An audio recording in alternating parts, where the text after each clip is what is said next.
Bonjour et bienvenue sur ma chaîne. Aujourd'hui, je vais répondre à une question qui m'est très souvent posée par mes abonnés, qui est comment se filmer avec son téléphone. Donc, vu que c'est une vidéo sur comment se filmer avec son téléphone, là, j'ai décidé de la faire avec mon téléphone. Donc là, j'utilise un iPhone 11 Pro Max et vous allez me dire si vous remarquez le changement de qualité entre cette vidéo et la vidéo que j'ai faite précédemment avec mon Canon EOS R. Si jamais tu veux te lancer sur YouTube et que tu n'as pas forcément les moyens de t'offrir la grosse lumière, les grosses caméras, les gros écrans, enfin, tout le gros setting des YouTubeurs là qui fait des fois très peur. Alors tu es sur la bonne vidéo. Après le générique, on va voir comment tu peux te filmer de manière très professionnelle avec un smartphone.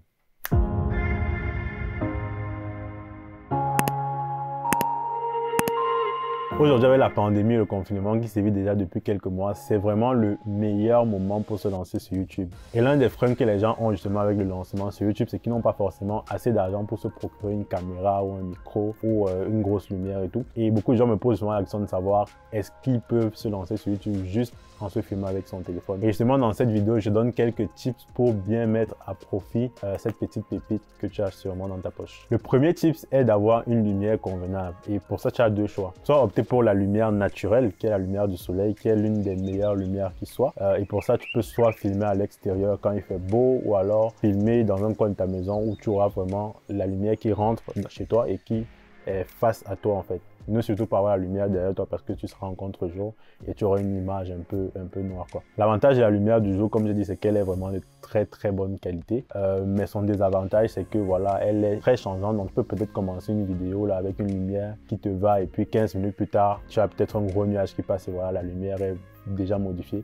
Et peut-être après, il y a la nuit qui tombe ou peut-être s'il fait très froid. Par exemple, ici au Canada, il fait par exemple moins 25 degrés, donc tu peux pas forcément te filmer dehors. Les journées sont aussi assez sombres, donc tu n'as pas beaucoup de lumière qui rentre chez toi. Si tu as ce type de contrainte-là, je te dirais peut-être d'opter pour une lumière artificielle. Comme lumière artificielle, il y a des lumières vraiment qui sont pas très chères, qui existent sur le marché, ce sont des ring lights. Moi, par exemple, là, j'utilise une ring light qui coûte à peu près 100$. Mais avant ça, j'ai eu à utiliser des ring lights beaucoup moins chers, par exemple de 40$ qui faisaient vraiment la job. Donc, le but, c'est juste de placer la lumière devant toi pour qu'elle éclaire ton visage de façon assez uniforme et puis pas te préparer pour faire une très belle vidéo quoi. Le second élément à prendre en compte, c'est le son de ta vidéo. La chance qu'on a ici, c'est que les téléphones portables sont faits pour appeler. Donc, ils ont des micros et souvent des cartes son qui sont déjà très optimisées justement pour capter et traiter le son.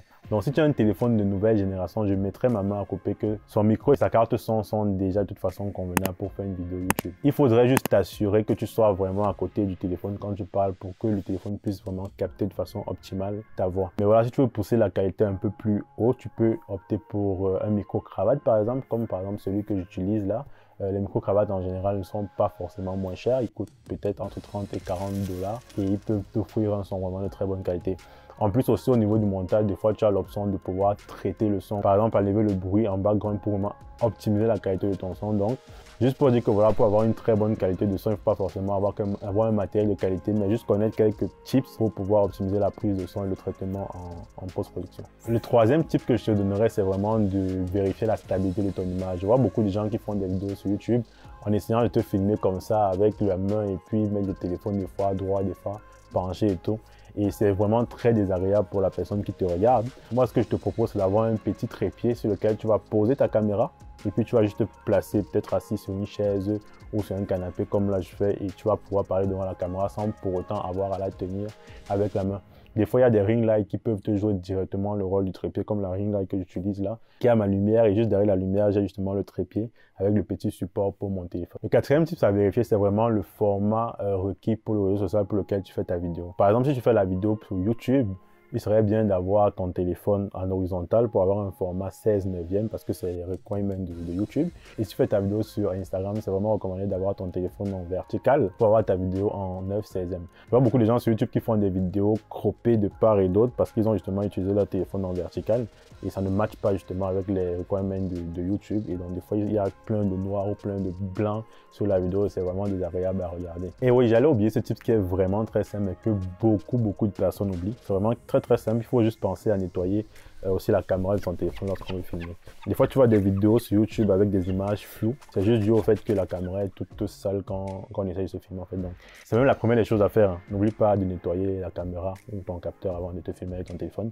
Ça vaut pour le téléphone ou pour une caméra professionnelle aussi. Ensuite, le dernier tip que je voudrais donner ici en extra, c'est de vraiment maîtriser les settings de ta caméra. Moi, par exemple, j'utilise un iPhone XR et sur le iPhone XR, et c'est sûrement valable pour les autres iPhones, je vous recommande d'aller dans Settings, ensuite Caméra, et puis aller dans Format et cliquer sur Most Compatible pour avoir justement une vidéo de meilleure qualité. Mais attention, il faut avoir beaucoup d'espace dans ton iPhone parce que Most Compatible, ça donne une vidéo de qualité, mais qui pèse aussi énormément. Allez ensuite sur Record Vidéo et choisir la taille en fait de ta vidéo avec le nombre de frames par seconde. Donc, en général, pour YouTube, il faut filmer au minimum en Full HD, donc je te dirais de choisir Full HD 30 fps, vu que c'est ce qu'il y a de disponible. Ou alors, si jamais tu veux faire du ralenti sur tes images, prendre juste Full HD 60 fps. Voilà, après, si tu as beaucoup de mémoire dans ton téléphone et que voilà, tu as besoin d'une qualité supérieure au Full HD, tu peux filmer en 4K et 30 fps si tu veux parler, ou en 4K 60 fps si tu veux faire du ralenti en 4K. Donc voilà, si tu as un autre téléphone, par exemple un Huawei ou un Samsung, il doit sûrement avoir des équivalents pour ces marques-là. Je te dirais de faire un peu de recherche sur YouTube et puis tu trouveras la solution. Il faut savoir aussi qu'au-delà de se filmer avec son téléphone, il est aussi possible de faire un montage vidéo complet sur son téléphone. Donc si c'est une thématique qui t'intéresse, juste dis-moi en barre de cette description et je pourrais faire un petit tutoriel sur quel logiciel utiliser et avec ce logiciel-là, comment faire un montage vidéo de A à Z avec uniquement son téléphone portable. Si jamais tu te lances sur YouTube, tu veux te lancer sur YouTube et que tu veux apprendre d'autres tips, hormis le montage vidéo, comment se filmer et tout, rejoins-nous sur notre groupe Facebook privé gratuit YouTubeur 100% dans lequel on accompagne les YouTubeurs qui se lancent ou qui se sont déjà lancés à pouvoir avoir des chaînes YouTube de qualité et qui grandissent très vite. Et je te dis à très bientôt pour la suite.